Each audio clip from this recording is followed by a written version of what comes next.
ভাই আমি কিছু করিনি। বলিস তো তুই মরবি এক্ষুনি। আমি বলছি তুমি কিন্তু এগিয়েও না। হ্যালো মরবি আজকে তুই। বলে দে না আমি কিছু করিনি। আমি বলেছি বলবি তুমি কিন্তু এগোবে না। কেতন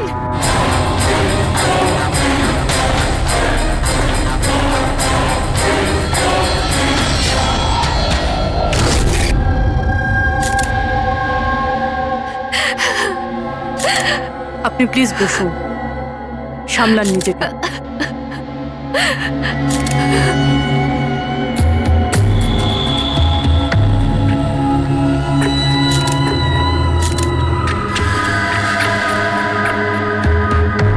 এটা কি?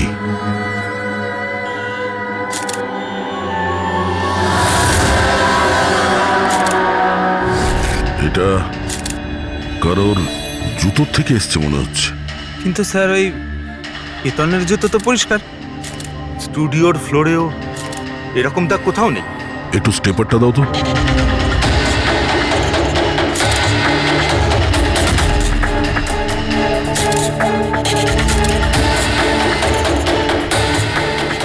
ধুলো মাটি কিংবা কাদা তো মনে হচ্ছে না, তেলের মতো কিছু মনে হচ্ছে। একটা কাজ করো, স্টুডিওতে যতগুলো ফিঙ্গারপ্রিন্টস আছে সব নিয়ে নাও।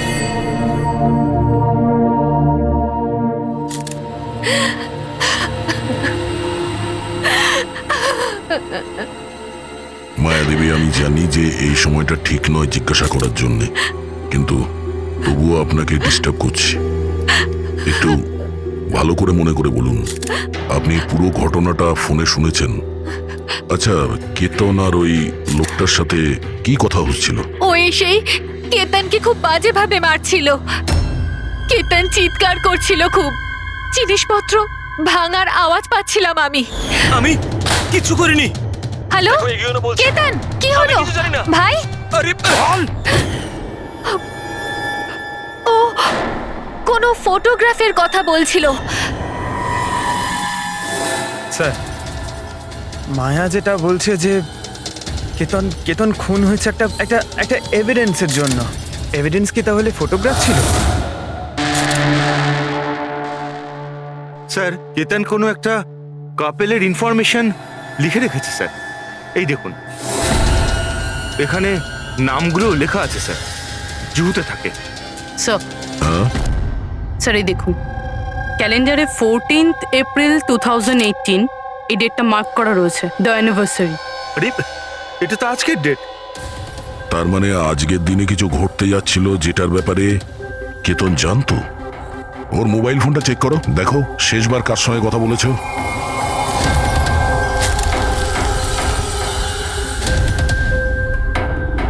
স্যার টিম ক্রাফট ওয়ার্কারদের সঙ্গে কথা বলেছিল সন্ধে 8:30টায়। টিএম ক্রাফট ওয়ার্কার্স, সেটাও আবার কেতন মার্ডারের ঠিক আধ ঘন্টা আগে। Hello, TM craft workers. হ্যাঁ বলুন। কেতন আপনাকে ফোন করেছিল। কেন ফোন করেছিল? আপনি কে? আমি ওর বন্ধু বলছি। হ্যাঁ, ও ফোন করেছিল তো, শুধু এই কারণে ফোন করেছিল যে গিফটটা ঠিক সময় পৌঁছেছে কিনা জানতে। গিফট? কি ধরনের গিফট? একটা ফটো ফ্রেম ছিল মনন আর শ্যামলের জন্য, ওদের 25th অ্যানিভার্সারি ছিল, সেই উদ্দেশ্যেই ফটোটা ডেলিভারি হওয়ার ছিল। মনন আর শ্যামলী, ওদের বাড়ির অ্যাড্রেসটা পাওয়া যাবে? আর্জেন্ট আছে।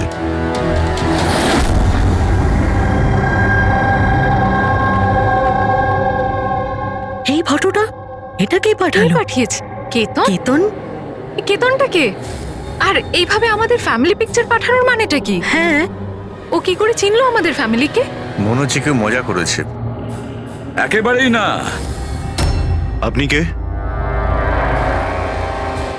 সিআইডি। সিআইডি? কেতন নামের একজন বিখ্যাত ফটোগ্রাফার ছিলেন যাকে খুন করা হয়েছে। এই ফটোর কারণে। কিন্তু স্যার, একটা ছবির জন্য কেউ কাউকে কেন মার্ডার করতে যাবে? কিন্তু স্যার, আমরা তো কোনো কেতন নামের লোককে চিনিই না। কেতনকে আপনি চেনেন না, তাহলে ও আপনাদের ফটো আপনাদেরকে কেন পাঠিয়েছে? জানি না। কিন্তু এরকম ফটো তো আমরা কখনো তুলিনি। আর না এমন দেওয়াল আমাদের বাড়িতে আছে। স্যার আমি তো কোনোদিনও দেখিনি। আর দেখুন না স্যার, এটা নকল ফটোগ্রাফ মনে হচ্ছে। আপনারা নিজেরাই দেখুন, এখানে দিদি আছে, জামাইবাবু আছে, কিন্তু এই চেয়ারটা ফাঁকা। এটার কি মানে বলুন তো? হ্যাঁ স্যার, আমাদের মনে হচ্ছে কেউ ভুল উদ্দেশ্যে ফটো বানিয়ে আমাদেরকে পাঠিয়ে দিয়েছে। ভুল করে পাঠায়নি, জেনে শুনে পাঠিয়েছে আপনাদের। আর সেটাও নিজের জীবনের বলিদান দিয়ে। স্যার হয়তো কেউ মননের ফ্যামিলিকে মার্ডারের কেসে ফাঁসানোর জন্য এমনটা করেছে। আচ্ছা, আপনি কে? উনি হলেন আমাদের ফ্যামিলি ফ্রেন্ড মিস্টার বিক্রম। আচ্ছা, আপনাদের ফ্যামিলি ফ্রেন্ড। স্যার, এতে একটা মেসেজও আছে। শি ইজ হাইডিং, সেভ হার। হয়তো কেতন আপনাদের কাউকে খোঁজার জন্য বলেছেন। খুঁজে বার করার জন্য?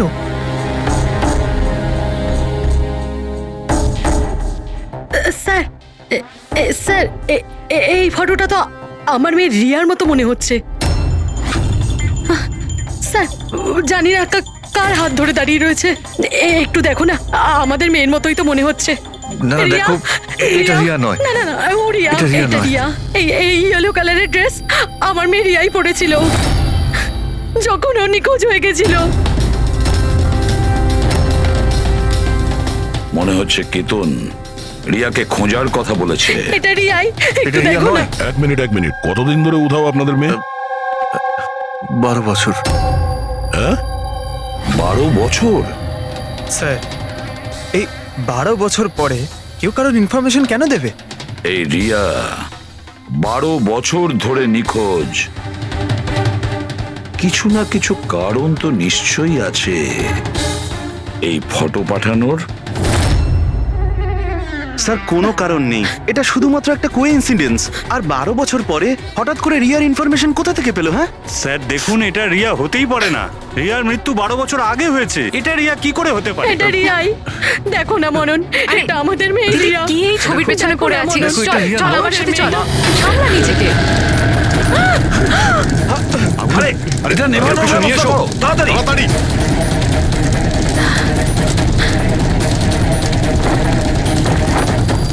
সাবধানে। স্যার, এই ফটোটা তো পুড়ে গেল, এবার কি করব? কোনো ব্যাপার না, আরো একটা পেয়ে যাবো। পুরবি একটা কাজ করো, তুমি টিএম ট্র্যাপটে গিয়ে এই ছবিগুলো ডুপ্লিকেট কপি নিয়ে এসো। আর যদি ওদের কাছে না থাকে তাহলে কেতনের কম্পিউটারে নিশ্চয়ই কোনো ব্যাকআপ থাকবে, ওখানে দেখে নিও। স্যার, মনন আর শ্যামলী, আপনারা কেতনকে চিনতেন নাকি চিনতেন না তাতে কিছু যায় আসে না, কিন্তু একটা কথা ভালো করে মনে রাখবেন, কেতন নিজের প্রাণ দিয়েছে আপনাদের সাহায্য করার জন্য। ও আপনাদের কাউকে বাঁচাতে বলছে, কেউ লুকিয়ে আছে তাকে খোঁজার জন্য বলছে। আরো কে আর কোথায় লুকিয়ে আছে সেটা তো আমরা খুঁজেই নেব। একটা কথা ভালো করে মনে রাখবেন, যতজন লোক এখানে আছেন তাদের মধ্যে কেউ শহর ছেড়ে যাবেন না যতদিন না আমাদের তদন্ত শেষ হচ্ছে। আমরা আপনাদের সবাইকে সন্দেহ করছি, সবাইকে। 1 মিনিটের জন্য মনন, শ্যামলী, আয়েশা আর বিহান এদের নকল ছবিটাকে এক পাশে রেখে এবার ওদের পেছনে যে দেওয়াল আছে সেটার উপর কনসেন্ট্রেট করতে হবে, এই ফ্রেমগুলো আর তার উপরে লেখা নাম্বারগুলোতে। এবার শ্যামলী ইশারা করেছিল এই ফ্রেমের ওপরে, 3 নম্বর ফ্রেমের ওপরে। হলুদ রঙের ফ্রক পরেছিল আর কারোর হাত ধরেছিল এই বাচ্চা মেয়েটি। শ্যামলীর কথা শুনে মনে হলো স্যার, ফটোতে এই মেয়েটা ওর হারিয়ে যাওয়া মেয়েই, রিয়া। আর তারপরেই message, she is hiding, save হার। কিন্তু স্যার, বিক্রম তো বারবার বলছিল যে রিয়া মারা গেছে। হতে পারে এই মেসেজটা রিয়ার বিষয়ই, হতে পারে ও এখনো বেঁচে আছে। নিশ্চয়ই হতে পারে পুরবি, নিশ্চয়ই হতে পারে, কিন্তু কেতন এটাই বলতে চেয়েছিল এদেরকে, মানে মননের ফ্যামিলিকে, যে হয়তো রিয়া বেঁচে আছে আর ওর হেল্পের প্রয়োজন। কিন্তু স্যার, ওর এত পরিশ্রম করার কি দরকার ছিল? সরাসরি ফোন করতে পারতো আর বলে দিত যা বলার আছে রিয়াকে নিয়ে, অথবা পুলিশকেও ইনফর্ম করতে পারতো। স্যার, হতে পারে ওকে কেউ ভয় দেখিয়েছে, তাই তো বাধ্য হয়ে ও এটা করেছে। কেতন তো তার কর্তব্য করেছে আর আমরা তার পরিশ্রমকে ব্যর্থ হতে দেব না। পুরবি একটা কাজ করো, এই পুরো ফটোগ্রাফটা কোনো ভালো ফটো ল্যাবে নিয়ে যাও। আর এই পেছনে টাঙানো যে ছোট ছোট ফটো ফ্রেম আছে না, সেগুলোকেও ভালো করে চেক করো। আর এটা যে দেখছো যে পেছনের ওয়াল, এটা আবার ফটোশপে বানানো হয়নি তো? আর রিয়ার নিখোঁজ হওয়ার এফআইআর এর কপি আমাদের চাই। কেতন মননের ফ্যামিলিকে তো নিশ্চয়ই চিনতো না, তাহলে অবভিয়াসলি রিয়াকেও ও চিনতো না। তাহলে ও মননের ফ্যামিলিকে এই ইনফরমেশন কেন দিল, আর এভাবে কেন দিল? স্যার, কেতনের খুনি নিশ্চয়ই রিয়ার ফ্যামিলির সঙ্গে যুক্ত আছে। এই সব কটা লোকের ফোন রেকর্ড চেক করো ফেডরিক, আর তার সাথে কেতনেরও ফোন রেকর্ড। আরো একটা কথা, মননের ফ্যামিলির ওপর কড়া নজর রাখো, আর তার সাথে ওর যে বন্ধু আছে না বিক্রম, ওর ওপরও দেখো। এরা কোথায় কোথায় যায়, কার কার সঙ্গে দেখা করে, কি কি করে, প্রতিটা বিষয়ের ওপর নজর রাখো, প্রতিটা পদক্ষেপের ওপর নজর রাখো। ওই কেতনের সঙ্গে যে কয়জন লোক কাজ করতো তাদের সঙ্গে দেখা করতে হবে। আপনারা দুজনে তো কেতনকে খুব ভালোভাবে চিনতেন, তাহলে ও কোনোদিন আপনাদের বলেছে কোনো ছোট বাচ্চার ব্যাপারে, জুহুর একটা ফ্যামিলির ব্যাপারে, ওর ফ্যামিলির পোর্ট্রেটের ব্যাপারে? আগে না স্যার, আমাকে এইসব ব্যাপারে কিচ্ছু বলেনি। আচ্ছা, কেতন কি শুধু আপনার জন্যই কাজ করতো নাকি আরো অন্য কিছু করতো, মানে অন্য কারোর জন্য ছবি তুলতো? কেতন আমার জন্য ফ্যাশন ফটোগ্রাফি করতো, পাশাপাশি অন্যান্য বড় হাউসেও এক্সক্লুসিভ ক্যাটালগ শুট করতো। মায়া, আপনি তো কেতনের বোন, তাহলে আপনি তো জানবেন যে ও কার কার সঙ্গে মেলামেশা করতো। স্যার, কেতন খুব রিজার্ভ থাকতো, সব সময় কাজ করত, আর ওর বন্ধুর সংখ্যাও কম ছিল। স্যার, ইদানিং কেতন একটা ইন্টারন্যাশনাল এক্সিবিশনের জন্য অ্যাসাইনমেন্ট পেয়েছিল, যে কারণে মুম্বাইয়ের গলি গলিতে ঘুরে ঘুরে ও স্ট্রিট ফটোগ্রাফি করে বেড়াতো। ওই ছবিগুলো কি আমরা দেখতে পারি? হ্যাঁ স্যার।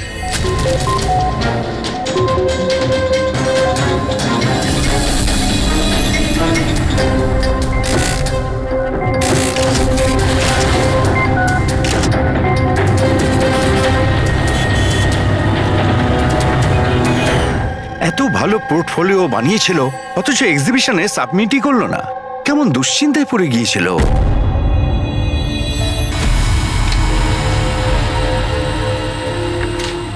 এই ওয়ালে যতগুলো ফটোজ আর নাম্বার আছে সবগুলো আসল, আর বাকি সব? যে এটা তৈরি করেছে সে শুধু এই ওয়ালেরই ওপরে ফ্যামিলির লোকেদের ফটো রেখেছে, এই খালি চেয়ারটার সাথে, যাতে এরকম মনে হয় যে ফ্যামিলির লোকেরা এই ওয়ালের সামনে দাঁড়িয়ে ফটো তুলেছে। হ্যাঁ, কিন্তু এই দেওয়ালটা একেবারে আসল, একজন এক্সপার্ট ইন্টেরিয়র ডেকোরেটরের কাজ। ম্যাগনেটিক দেওয়াল এটা, আজকাল খুব কম জায়গায় এটা দেখা যায়। ম্যাগনেটিক ওয়াল? হ্যাঁ, ম্যাগনেটিক দেওয়াল বানাবার জন্য ওয়ালে একটা স্পেশাল পেইন্ট করা হয়ে থাকে, যার কেমিক্যাল কম্পোজিশনে ম্যাগনেটিক এলিমেন্ট থাকে, যাতে ওই দেওয়ালটা ম্যাগনেটিক প্রপার্টি পায়। তার মানে এই দেওয়ালটা অলমোস্ট ম্যাগনেটের মতো? একদম ঠিক। এখন তাতে কোনো মেটালিক জিনিস কোনো কিছু ছাড়াই, যেমন হুক আর পেরেক, আটকানো যাবে, আবার নিয়েও আসা যাবে। আর তেমনই এই দেওয়ালটা হলো ম্যাগনেটিক দেওয়াল। Thank you. Thank you ma'am. মুম্বাইয়ের অলিতে গলিতে ঘুরে ঘুরে ছবি তুলতো, নিশ্চয়ই ওখানে ঘোরার সময়ও রিয়ার ব্যাপারে কোনো ক্লু পেয়েছিল, এখানকারই কোনো গলিতে।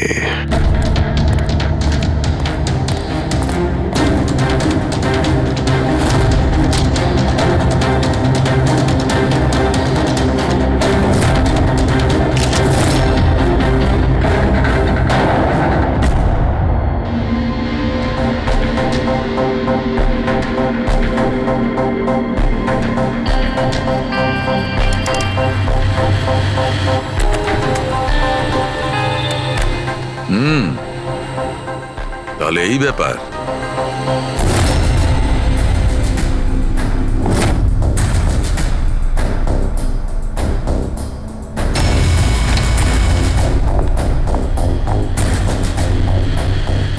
স্যার, এখানে দেখুন।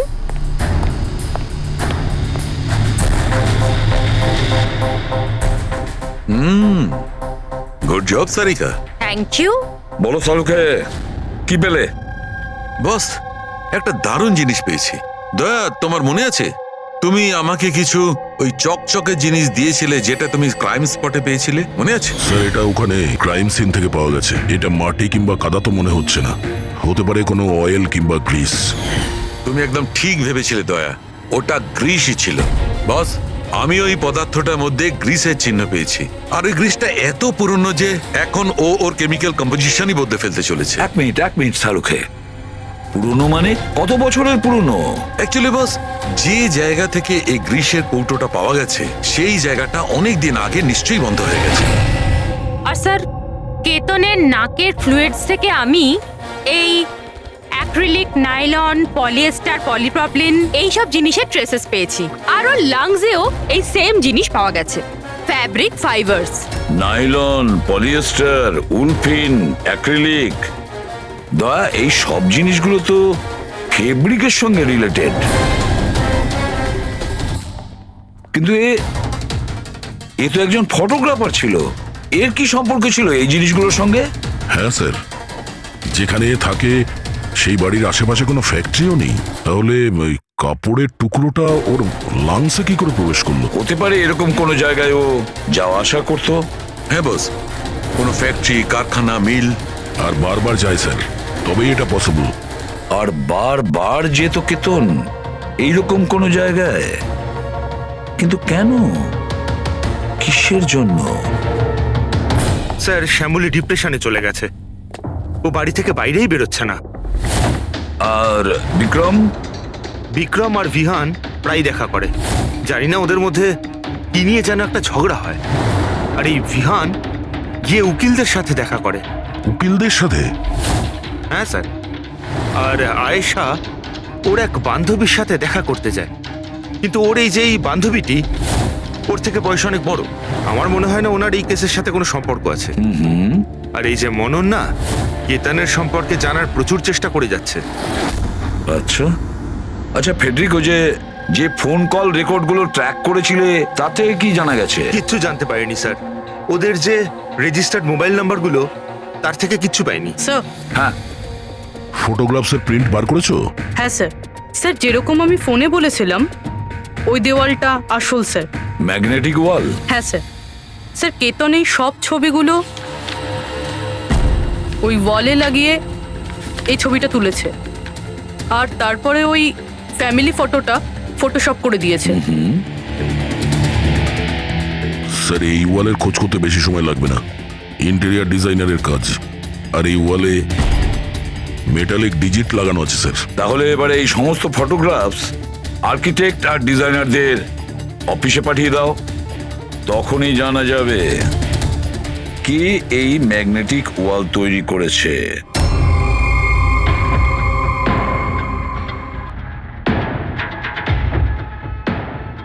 এই যে ফ্যামিলিটা বসে আছে, এর পেছনে যে দেওয়ালটা আছে সেটা কি আপনি বানিয়েছেন? না স্যার, একজন এনারাই ইন্টেরিয়ার ডিজাইনার আছে, ও নিজের বোল্ড আর ক্রিয়েটিভ ডিজাইন নিয়ে খুব ফেমাস। হতে পারে ওই এটা বানিয়েছে।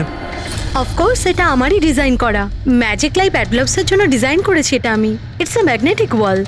এই সমস্ত নাম্বার ম্যাগনেটিক ম্যাটেরিয়ালের উপর, যেটা বিনা কোনো হুক বা পেরেক ছাড়াই আমরা আটকাতে পারি আর খুলতেও পারি। কিন্তু কিন্তু কিন্তু আমার ডিজাইনের মতে তো এই সমস্ত নাম্বার সিরিয়াল ওয়াইজ ছিল, যেমন 1 2 3 4 5 6 7 8 9 10। হ্যাঁ, কিন্তু ম্যাম এতে তো নাম্বার 1320678 এটা কেন হলো? হ্যাঁ স্যার, হয়তো এটা কেতনই করেছে, কিন্তু কিন্তু ওই ওয়ালের ছবি কেন তুলেছিল? এটা তো এখন ম্যাজিক লাইভ অ্যাড ল্যাবের লোকেরাই বলবে। স্যার, এটাই সেই ওয়াল যেখানে আপনি ছবিগুলো দেখিয়েছিলেন? হ্যাঁ স্যার, ওয়ালে ফটোর যে অ্যাকচুয়াল নাম্বার রয়েছে ওটা এটাই ছিল স্যার। ফটোজের মধ্যে যা চেঞ্জেস হয়েছে সেটা কেতনই করেছে স্যার। কেতন এই নাম্বারগুলো অর্ডারে ছিল, তাই না? তুমি শুধু 320 এইসব নাম্বারগুলো বদল করে তাদের তলায় স্পেসিফিক ফটোজ কেন লাগিয়ে দিয়েছো? কিছু না, আসলে পাজলস বানাচ্ছিলাম, নাম্বারস আর ফ্রেমসগুলোকে একসাথে করে। একটা ইন্টারন্যাশনাল এক্সিবিশন রয়েছে, সেটার জন্য।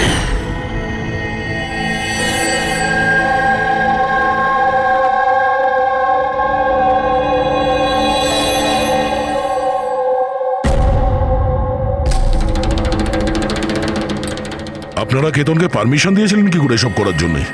আসলে স্যার, কেতন আমাদের সাথে আগেও কাজ করেছে। ও একটা ইন্টারন্যাশনাল এক্সিবিশনের জন্য ছবি তুলছিল, আর এই জন্য এই ওয়ালটারও দরকার ছিল, আমরাও ইউজ করতে দিয়ে দিয়েছি।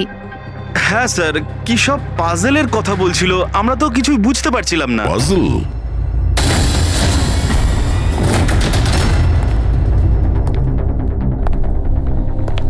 এই নাম্বারগুলো তো পাজলের।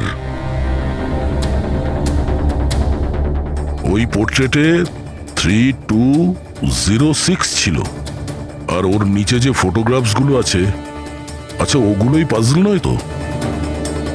হতে পারে কেতন আমাদের ওই ফটোগ্রাফের দ্বারা রিয়ার গল্প শোনাতে চেয়েছিল।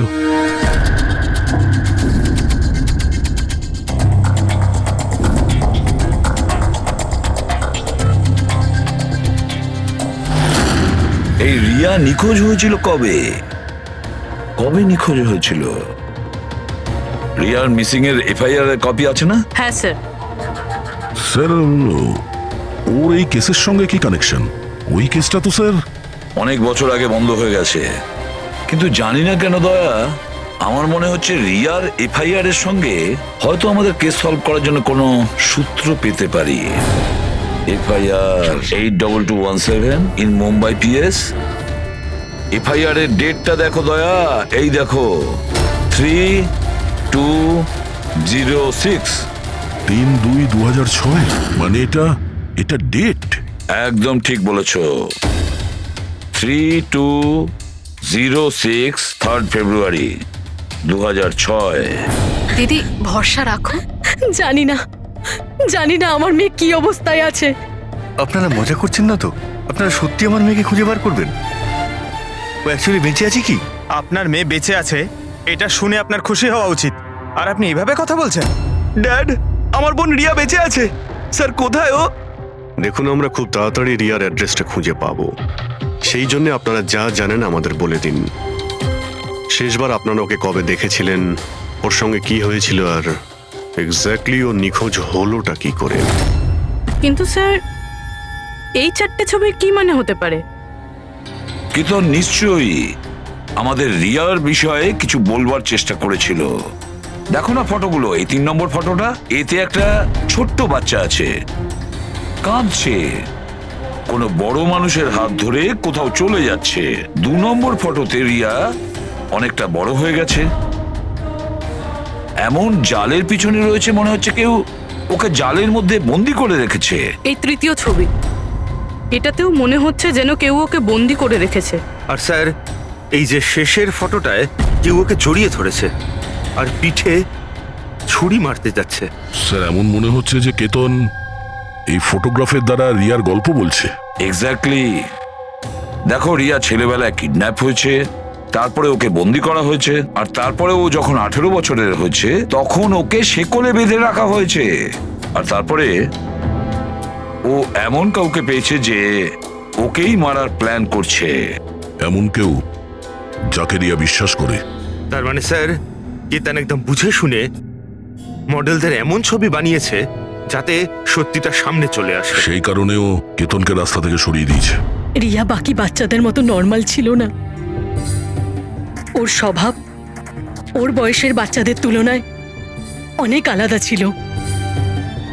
এই জন্য সব সময় ওর ওষুধের প্রয়োজন পড়তো। যখন ও ওষুধ খেত না, ওর মাথা ওর কন্ট্রোলে থাকতো না। ও যা ইচ্ছে করতে পারতো। ও নিজের ক্ষতি করতো, এমনকি নিজেকে মেরে ফেলারও চেষ্টা করতো। আচ্ছা, এই রিয়া নিখোঁজ হলো কোথা থেকে? আমরা ওকে স্পেশাল বাচ্চাদের স্কুলে ভর্তি করেছিলাম, ও ওখান থেকেই নিখোঁজ হয়েছে। তারপরে কি আপনারা কোনো ফোন কল পেয়েছিলেন টাকা পয়সার জন্য বা অন্য কোনো কল? না, কোনো ফোন আসেনি।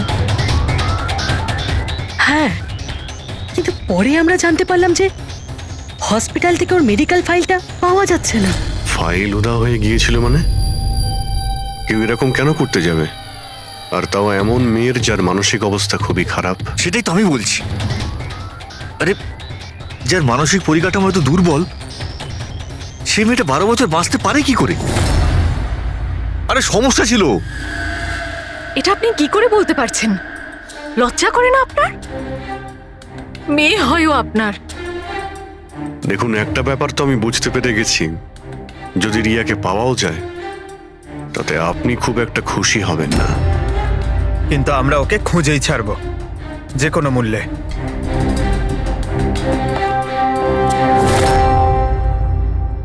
দয়া, এই ফটোটাকে মন দিয়ে দেখো।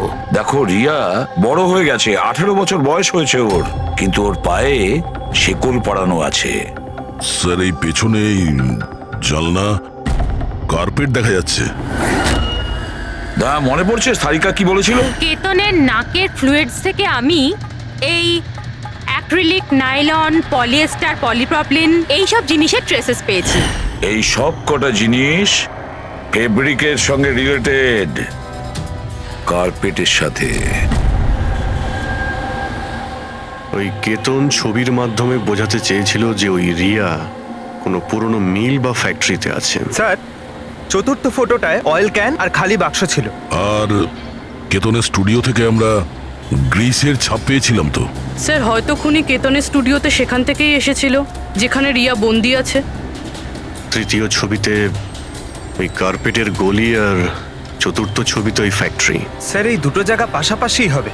আমাদের আগে এটা জানতে হবে যে কার্পেটের ওই গলিটার আশেপাশে কোনো পুরনো বন্ধ ফ্যাক্টরি আছে কিনা। যাই করতে হবে খুব তাড়াতাড়ি করতে হবে বস, কারণ আমাদের মননের বাড়িতে যাওয়ার পরে খুনি নিজে সামনে আসবে না, হতে পারে কাউকে দিয়েও কাজ।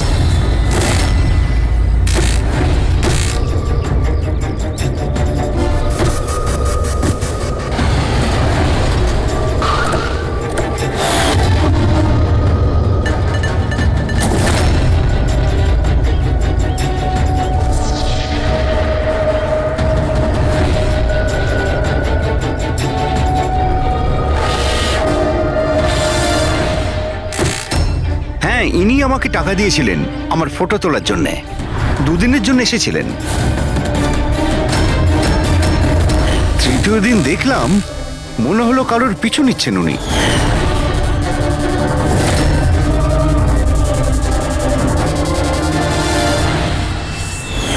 কার পিছু নিয়েছিল? সেদিকে তো মন দিইনি আমি। ও কোন দিকে গিয়েছিল পিছু নিতে নিতে? এই দিকে গিয়েছিল।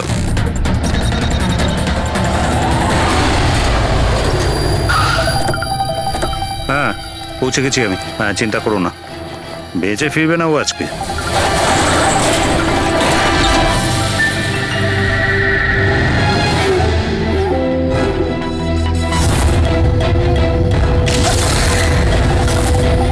এই বন্ধ কর এটা।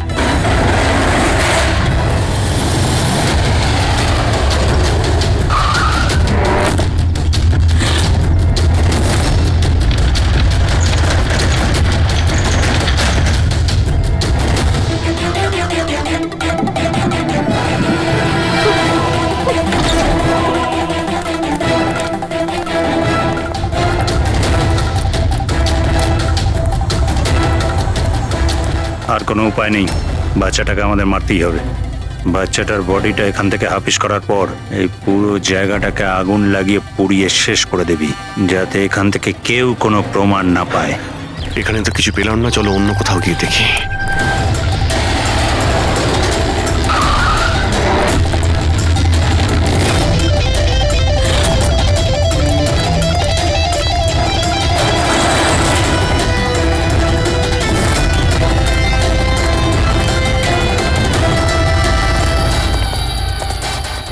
রিয়া, রিয়া, তোমার মা বাবার কাছে নিয়ে যেতে এসেছি, চলো। দাঁড়াও,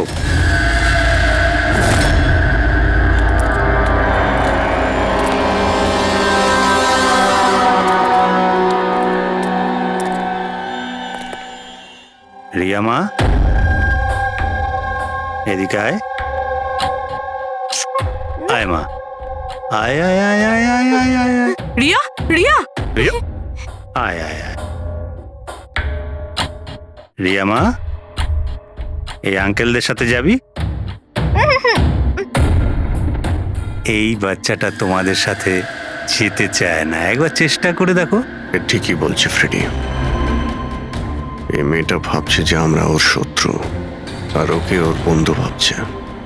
কারণ ওদেরও রোজই দেখে। তুমি একদম ঠিক ধরেছ।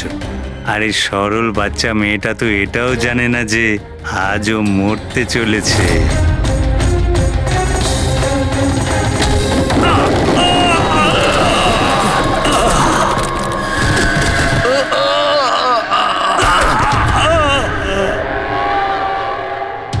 কে তোরা? তোদের এখানে কে পাঠিয়েছে? এটা তোমরা কোনোদিন জানতে পারবে না।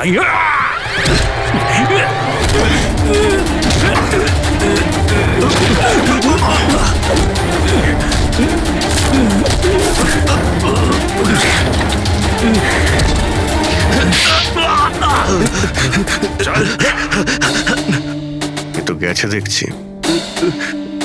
তোদের কে পাঠিয়েছে?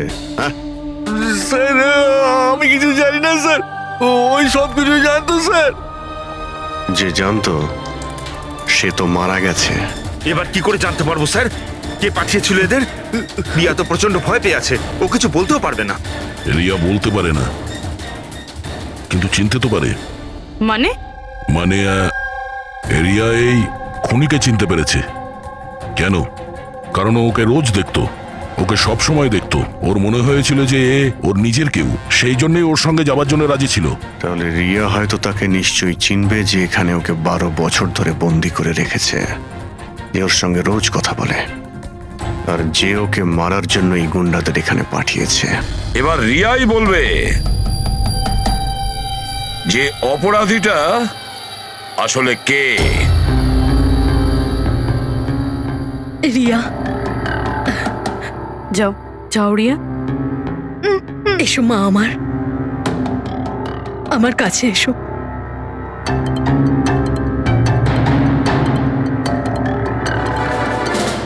রিয়া,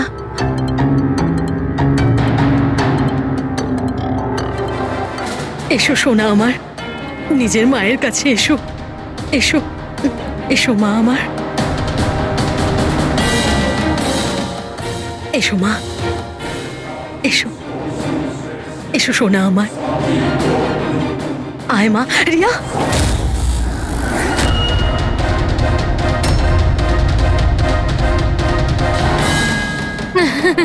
এ তো অবাক কাণ্ড শ্যামলী দেবী। আপনার মেয়ের সাথে 12 বছর পরে দেখা হচ্ছে, কিন্তু সে আপনার কাছে যায়নি, ওর মাসিকে জড়িয়ে ধরেছে। সেটা কিভাবে হলো? রিয়া, আরে আসলে শোন মা, ওটা তো আমি ওর মায়ের মতো, তো তাই খুব ভালোবাসে ও আমাকে, সেই জন্যে। আরে বাহ মাসিমা, আপনাকে এত ভালোবাসে যে রিয়া নিজের মাকে চিনতেই পারলো না, কিন্তু আপনাকে চিনতে পারলো। কি? আর জানেন কেন? কারণ গত 12 বছর ধরে শুধু একজনই আছে যে রিয়ার সঙ্গে দেখা করত, কথা বলতো, যাকে রিয়া নিজের ভাবতো। এটা কি বাজে কথা বলছেন আপনি? আমি কেন ওর সাথে দেখা করব? আমি দেখা করিনি। রিয়ার সঙ্গে নিশ্চয়ই দেখা করেছেন, 12 বছর ধরে দেখা করেছেন। বাজে কথা আমরা বলছি না আয়েশা, বাজে কথা আপনি বলছেন। আমরা তো সেই ডাক্তারকেও খুঁজে বের করেছি যার সাহায্যে আপনি 12 বছর ধরে রিয়াকে ওষুধ খাইয়েছেন আর ও টেস্ট করিয়েছেন। আমি কোনো ডক্টরকে চিনি না, আমি বলছি তো আপনাকে, আমি কোনো মেডিকেল টেস্ট করাইনি। নিশ্চয়ই করিয়েছেন। না, আমি কোনো টেস্ট করাইনি। মিথ্যা কথা বলছেন আপনি। টেস্ট করিয়েছেন আমি আপনি। কোনো টেস্ট করাইনি বলছি তো, বারবার বলছি আমি কোনো ডক্টরকে চিনি না। আমি তোকে 12 বছর ধরে সেই ওষুধটাই দিচ্ছি যেটা ও 7 বছর বয়স থেকে খেয়ে আসছে।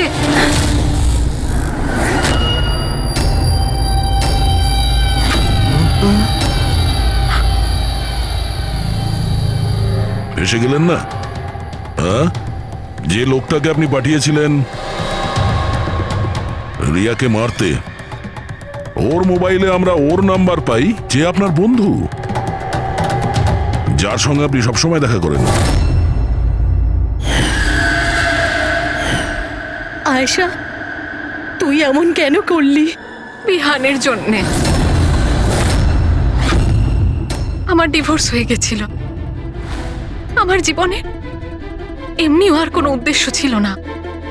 আমি বিহানকে কার কাছে রেখে যেতাম?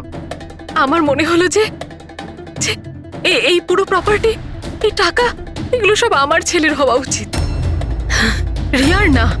রিয়া তো তাছাড়া এমনিতেই ভীষণ অসুস্থ। তুমি নিজের ছেলের ভবিষ্যৎ তৈরি করতে গিয়ে নিজের বোনের মেয়ের জীবনে অন্ধকার নামিয়ে দিয়েছিলে, হ্যাঁ? শোনা, রিয়া নিখোঁজ হওয়ার পরে মনন আর শ্যামলী তোমার ছেলে বিহানকে দত্তক নেয়, এটাই তো তোমার প্ল্যান ছিল। তুমি এতটা নিচে নেমে গেছিলে যে তুমি একটা ছোট বাচ্চাকে মেরে ফেলতে চাইছিলে। আমি ওকে মারতে চাইনি, আমিও একজন মা। বিশ্বাস করুন আমার, আমি রিয়াকে আঘাত করতে চাইনি। খুব চেষ্টা করেছি আমি ওকে সামলানোর, কিন্তু কিন্তু সামলাতে পারেননি, আর সেই কারণেই আপনি রিয়াকে মারার পরিকল্পনা করেন। এই কেতন মাঝখানে কি করে এলো? আর ও রিয়ার ব্যাপারে কি করে জানলো? কেতনের সাথে আমার অ্যাফেয়ার চলছিল। ও আমার থেকে বয়সে ছোট ছিল ঠিকই, কিন্তু আমি ওকে খুব সাহায্য করতাম। অনেকবার আমি ওকে টাকাও দিয়েছি ওর কাজের জন্য। শুধু বয়ফ্রেন্ড ছিল? ও তো তোমাকে মন থেকে ভালোবেসেছে, সেটা কি ওর দোষ ছিল? ও তোমার বয়ফ্রেন্ড ছিল, তাহলে ওকে তুমি মারলে কেন? হ্যাঁ, ওই কার্পেটের গলিতে একদিন ফটোশুট করছিল। হঠাৎ ও আমাকে দেখে ফেলে, আর আমার পিছু নিতে নিতে ও রিয়া পর্যন্ত পৌঁছে যায়। আমি ওকে খুব ভয় দেখাই, খুব হুমকি দিই, এমনকি এটাও বলি যে আমি ওর ক্যারিয়ার ধ্বংস করে দেব। কিন্তু না, বোধহয় ওর মধ্যে মানবিকতা জাগছিল, সেই জন্য ওকে শেষ করে দিতেই হলো। বাহ, দারুণ কাজ করেছেন। কিরকম মা আপনি! 12 বছর ধরে একটা নিষ্পাপ শিশুকে তার মা বাবার থেকে দূরে রেখেছেন। কি পেলেন আপনি? হ্যাঁ, ভুলে গিয়েছিলেন আপনি যে দেরি করে হলেও সত্যিটা সামনে আসবেই। নিজের স্বার্থ সিদ্ধির জন্য বড় অপরাধ করেছেন আপনি। আইন আপনাকে কোনোদিন ক্ষমা করবে না। কঠোর থেকে কঠোরতম শাস্তি হবে আপনার, কঠোরতম শাস্তি।